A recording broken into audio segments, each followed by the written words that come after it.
like high nerves, high tension, like late bracket major sets. But speaking of a veteran, we've got Poppt1 sitting down. Truly, we have our non-Victorian representation coming in here. It is Poppt1, veteran from the Smash 4 days, playing all through Ultimate. He's going to be going up against Zach, who has locked into the Pac-Man. We know he does have the Kazuya back there in the pocket. If he doesn't want to be throwing it out just yet, saving it for later mayhaps. We'll just have to see how Poppt goes against the Arcade Classic. Yeah, I think Zach's Pac-Man, at least the way he's Zach's Kazuya, the way he's talked about it, is that it's just like a little, it's something to keep in the pocket. When the going gets tough, you can try to get the win with the controversial character. Going gets tough, the electric wind god fist gets going. You know what I'm saying? That's exactly. That's exactly. That's the saying. Yeah. Yeah. That's how I remember it, at least. I don't know. Too much tacking. And Zach showing us some crazy. Whoa. Some crazy windbox shenanigans with the Hydrant. The SD tech is real for these players as they just warm themselves up on FD, which also an interesting situation. Thank God for the, in some ways Australian rule set I think is kind of controversial, but at least, you won't be locking into FD without knowing your opponent's characters. The amount of times I've seen a tournament over there in Japan where they're like, oh yeah, we'll go FD this match, and then, your opponent counterpicks Kazuya. Yeah. The interesting thing to do. Low-key, Zach, best player on Japanese rule set, actually, that way.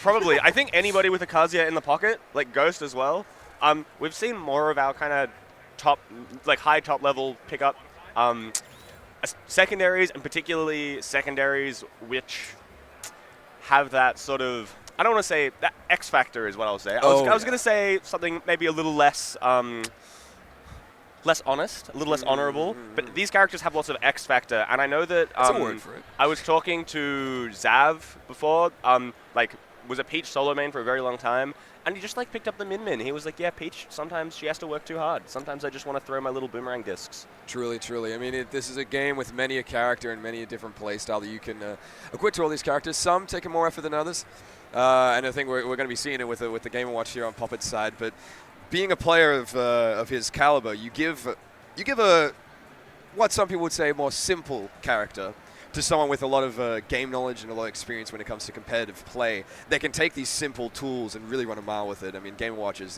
the key benefactor of that. Exactly, yeah. Especially, I think these characters like Game & Watch, characters like Wolf, characters that we see these veterans playing, they very. I wouldn't say easily, but there's a simple transition of skills to gameplay. You get to access those fundamentals pretty easily without having to jump through any crazy hoops I don't know, sequencing Pikmin or measuring your resources or whatever other fun little mechanics we have in this wonderful game of 85 characters, 87 characters. It's a wild amount, if we're not counting the random in there. And sometimes the Mii Fighters will rock up if you use that too, but it will be just two of the older characters, or I say oldest characters, when it comes to actual gaming properties, but Pac-Man, relatively just a Smash 4 pick that we're seeing from the new vet. This is a bit of an old versus new, since it is Poppt versus Zach. Zach trying to make his waves after, the third place that he was able to get at Super Sunshine? Yeah. Exceptional performance. Yeah, this guy has kind of come out of nowhere. Obviously I say that, and it's the end of, he's been around for 2 years almost now. But yeah, he's just a kid. He's 16. He has been playing Smash Ultimate for a while, but only coming to offline tournaments for, like I said, 2 years. And really, putting heaps of effort into this game, especially the Pac-Man pick. He's super innovative the way he uses Pac-Man's tools. And I mean, there's a lot of tools there that you can be innovative with, but why innovate when we can nair Game & Watch here? Pulling off a decent ledge trap until Zach was able to set up this tech situation with the orange. He's already dead. I was trying to talk about Game & Watch, and he's like, no, watch this, though. That was crazy. The Z-drop orange, or the bounced off orange with the F-tilt, and then back into the F-smash in the other direction. That is It felt so free flow, but you have to know it's practice. No way are you just hitting that off a feel with a Pac-Man. This man knows exactly what he's doing with this character, and he knows exactly what he's doing right now with this Galaga, waiting for the right time to strike. Poppt just running straight into that one, going to take a hefty amount of damage, already at 68 on the second stock. Yeah, the numbers just keep stacking up for Poppt1, and you don't really want to be at kill percent when... Oh, very nice trampoline. Yeah, that's crazy. It's interesting that because the multi-hits on the trampoline, it almost set it to the state where it's just going to let you go into free fall. I wonder if that's something that can happen there. Probably like drags him back down onto his trampoline with his back air and be like, no, you're falling from this Oh, the landing up air, man, that was so nice. It's cute. It's nice how he uses it. It's all these moves, man. It's not just the projectiles of Pac-Man. It's the boxing potential this character has. A lot of floatiness, a lot of free flow. These up airs, another up smash trying to come out, but not going to be able to catch Poppt1, just narrowly avoiding that one. Yeah, and now into this situation on the ledge. Oh, okay. It's an interesting situation at the ledge. The down air, not quite going to be enough just yet. Orange once again comes out. Hydrant, decent option to try and throw out, kind of like a Sonic Spring mentality. But I mean, it is Game & Watch. His up B is probably just going to go straight through. Yeah, exactly. If the Game & Watch up B doesn't like sneak through, then it's probably just going to hit it and deactivate it as well. Oh yeah, It's It's like just sends it back off, and it's like, no, we're good. Using the reflector on it as well, Poppt1. I'm glad that even in this first game one, he has gone to this 3-1 stock deficit. Still showing signs of life. Just wants to kind of figure out what to do in those ledge situations, what to do when he's going from the side. Didn't know what to do with that back throw though. It's going to be a clean 3 stock from Zach for this first game of the day.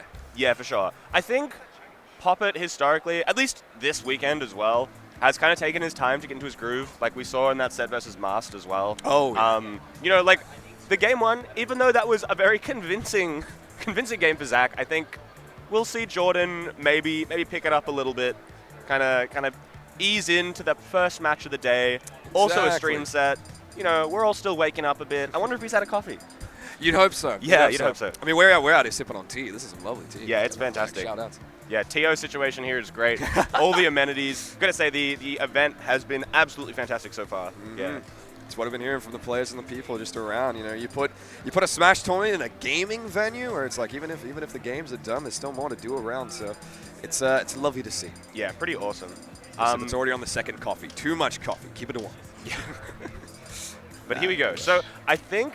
Oh yeah, nice. The FD Woohoo Island. Do you know about this? I've definitely heard. Oh yeah, you're from Queensland, so you know. Yeah. We're the ones who innovated on this, where it's like, oh, if you're gonna do FD. Please tell me he picked Kazuya. Okay, never mind. If you're going to be doing FD, they figured that the background, kind of similar to why Northern Cave was kind of controversial, the background's a bit distracting. Also, you get the lines that you can more easily line yourself up, space it. It's basically like the Street Fighter 6 arena, practice arena of stages. Like, what's it called in Tekken? Like the Infinite Expanse? I can't remember what it's called. Yeah. That thing. It's like that, but it's there's a bunch of me's cheering in the background. Oh my god, yeah. Get him against the hydrant. We have Steve at home. Truly. Trying to reflect any sort of Gallagher that's coming his way. Poppt1's going to find it this time around. Gets the 50 on his own side just from that one nice little play. That's awesome. And you know what? You got to be happy that you don't get hit by that hydrant, like the hydrant F smash there. Yeah, hydrant does so much damage, man. I like the challenge. Zach is a smart cookie. True. That is his name. It was like Cookie Zach back in the day that he was exactly, using. Yeah. That was his old tag. I feel like most of these players nowadays, the new meta just goes straight back to the name. No need for any of this. It's Zach and Jordan on our screens at the moment. Exactly. You're recognizable without the tag. The tag, truly. You're more than a name. You're more than just a name. You are this nair that we're about to see on the hydrant. Poppt1. Bell online. He's got the bell in his pocket. It's a scary situation, but I mean, still at 54%, 63. You want to butter him up a little bit more before we're going to let it send. Here it goes. I love the usage of the hydrant water. Just to get it a little bit extra slippery, kind of naring across the stage with that burst of momentum. I mean, it's not just used as a wall, not just used as a projectile. You can use it for that movement as well. I mean, in a game like this, movements might just be the most important thing. A nice little combo. I'm not exactly sure if there was a combo or not, but yeah, I think it was fair key, which is pretty sick. Yeah. Because if you're the competitive side, you don't want to be jumping straight at disadvantage. That's what we've been taught not to do by this game.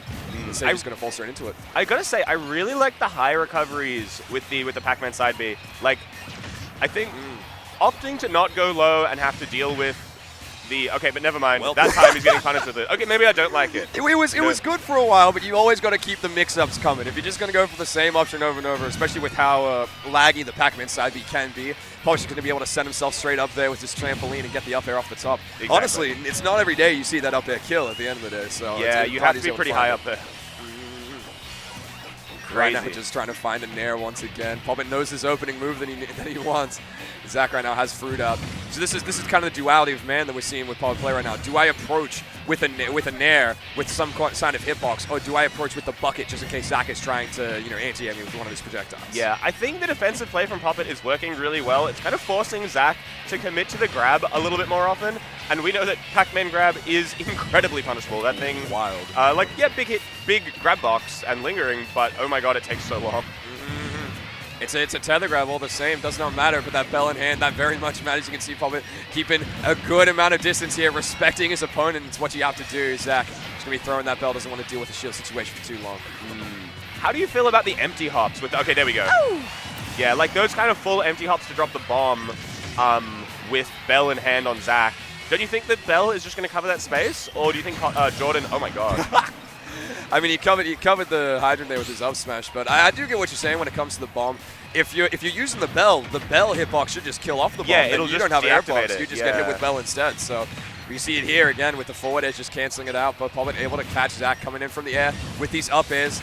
He's doing really well in this last stock here. It's a very different situation from what we're seeing in the first game until Zach gets his first big combo. Yeah, super interesting.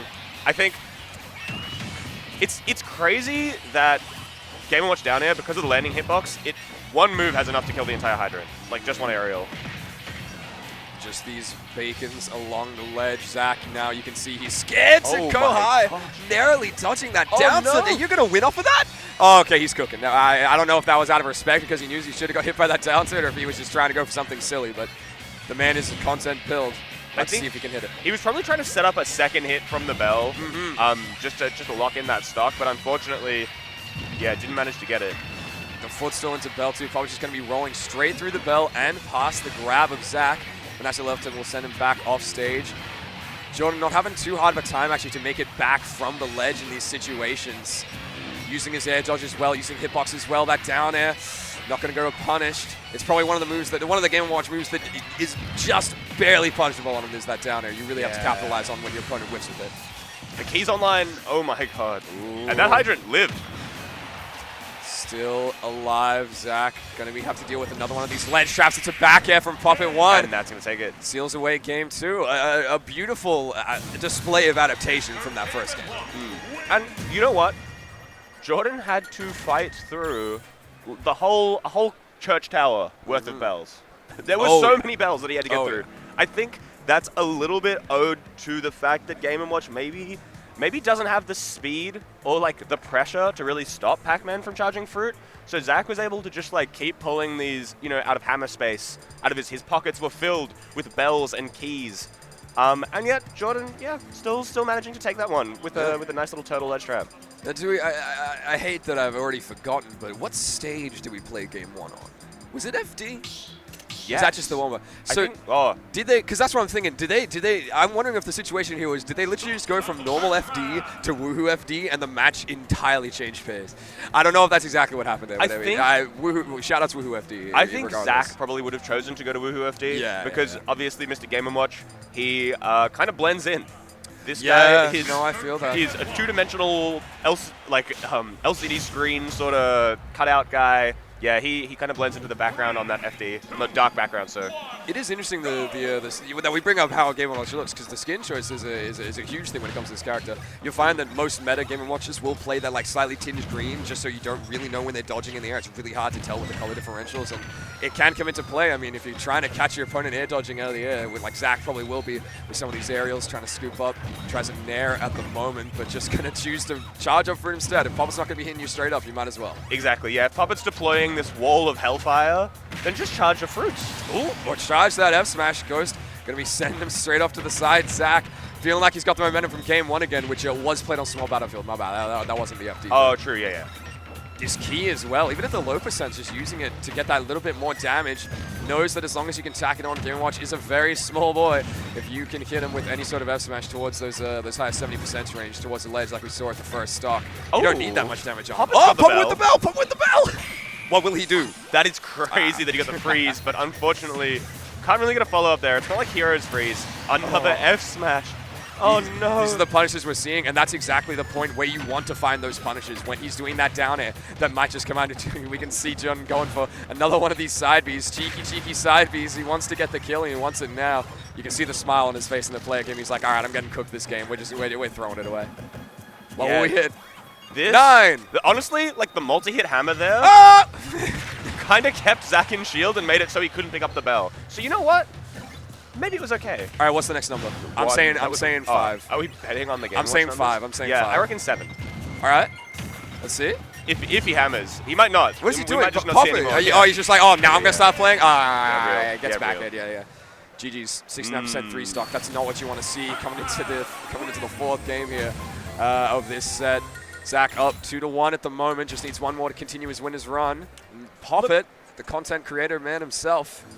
I think that's fine. I think if you're Jordan here, you're like, look, whatever. Another kind of, I kind of got run over there, but let's lock in and let's get this game 4. You know, game 4, that's the easiest one. Let's take it to a game 5.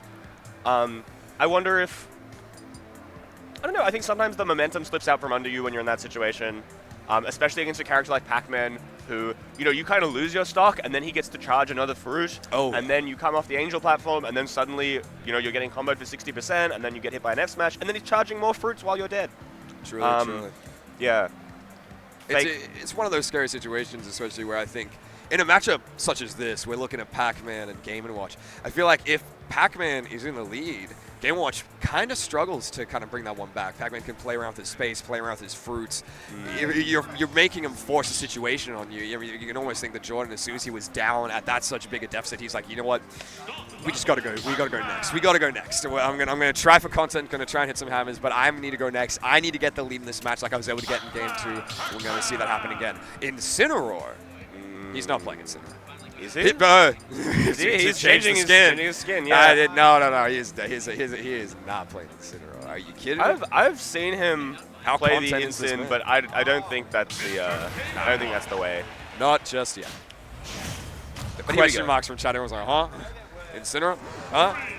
Not going to happen, but what will be happening is this Smashville. So even if I feel like on a stage such as this, you do find yourself at a slight deficit, a lot easier to get in on your opponent where you have the small space. There's not a lot of space to run from all these Game & Watch aerials. At the same time, Pac-Man's aerials are still pretty good, and we're going to see those coming out. Look at these fares, man. They're so quick. You can fare twice in a short up. Like, man, look at that. It's kind of nice. It's crazy. Good for building up percent, good for setting your opponent to the ledge, and that's all you need is Pac-Man here, this ledge trap. Still ongoing until John was just able to roll through the grab. He's had a couple of those, just really calling out where Zach's wanting to hit the grab, rolling straight through it, having plenty of frames to punish. It's good situations. Oh? Uh-oh. Are you hit? No, the bell just kind of disappears after you reflect it up. It just goes there, just like, my people need me. I'm not. Wild. I'm out. I'm outie. Yeah, but I think, actually, like, traditionally, I wouldn't, like, I'm not somebody who thinks Pac-Man on Smashville is something that I would like to do, but also I play zoners. I think for Game & Watch, with, like, you want to box Pac-Man. Like, you don't want to deal with all the, his bag of tricks. You just want to use your fishbowl and your awesome little Game & Watch moves.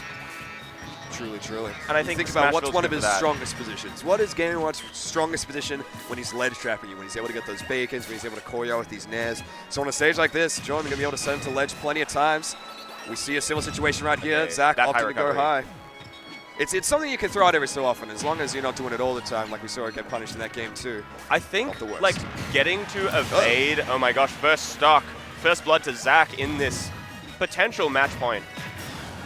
Yeah, I think against Game & Watch, you really do want to avoid, like, just the idea of Game & Watch being able to set up the chef ledge trap. So if you're threatening going high, then he can't really commit to pressing neutral beyond the stage, right? Exactly. It's a nice move, but it does take a bit of startup on there. So if you want to be committing to something and you want to commit to the kill, you can't. You kind of have to react instead of just assuming your opponent's going to go to the ledge.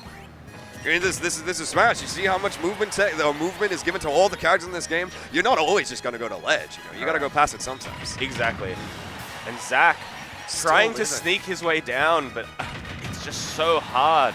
His hitbox is a giant. He's at 200%. Jesus, it's the floatiness of Pac-Man.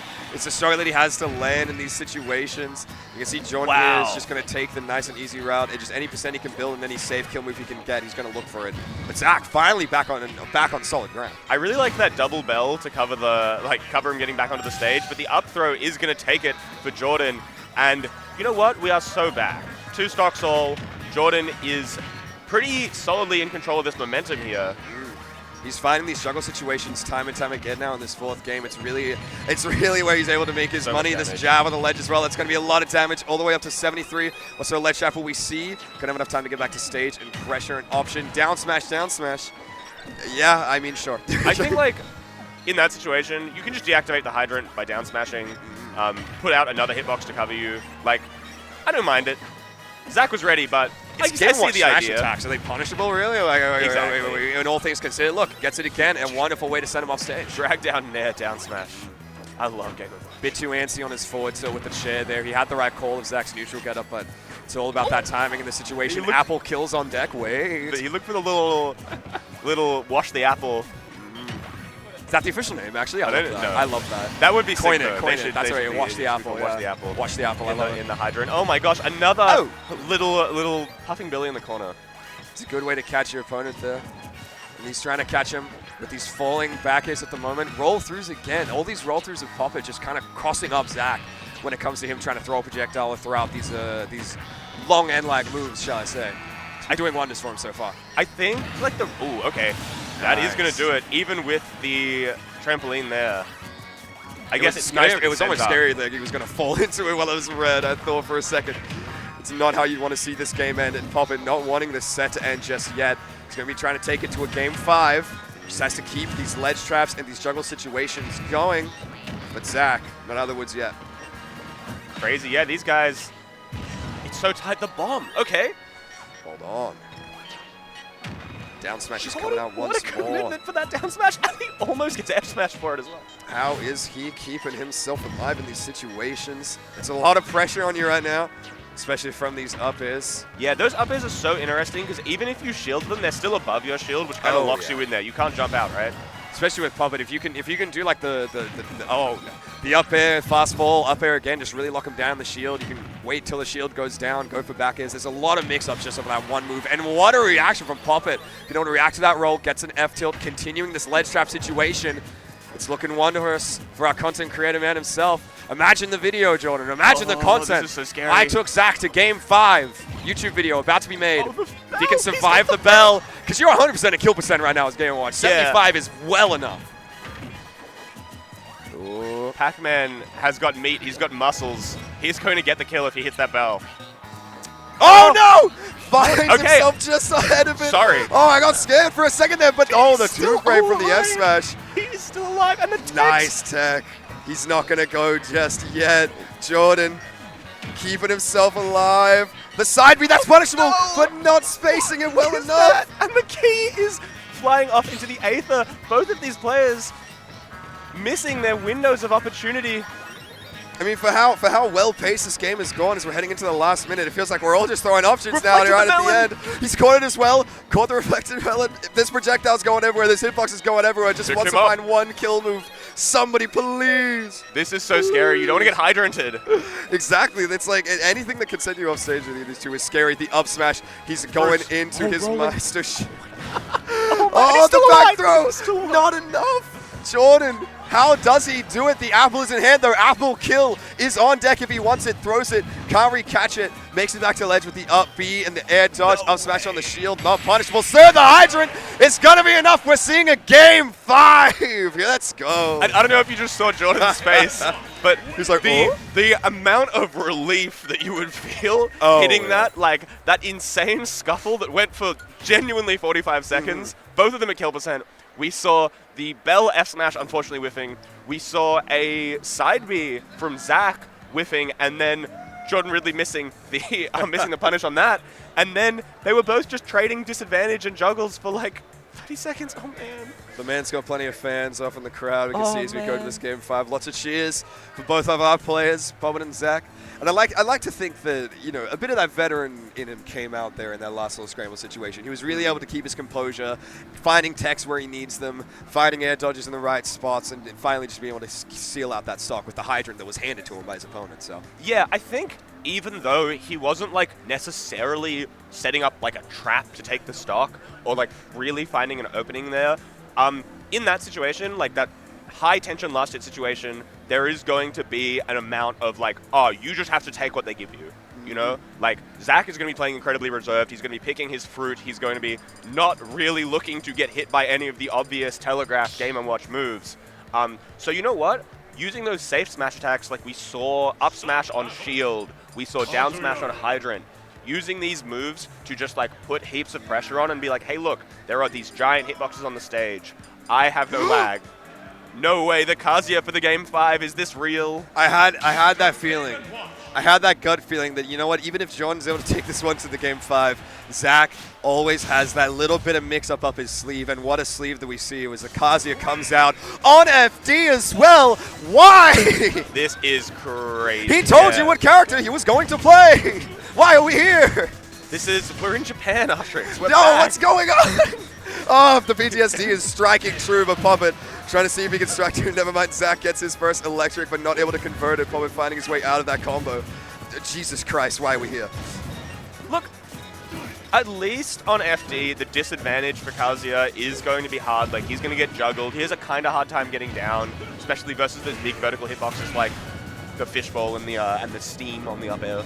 I mean, on paper, you'd think that Game & Watch in a matchup such as this, just able to use his like larger hitboxes, his juggles, just to keep Kazuya out and find the stocks where he needs them. But this is also a very light character. Any sort of just random Doria that we see coming out from Kazuya could be a stock, even at these kind of percentages. So you have to play this very, very carefully as Poppt1. Yeah, Poppt1 really needs to be clean. He needs to be like a Taz.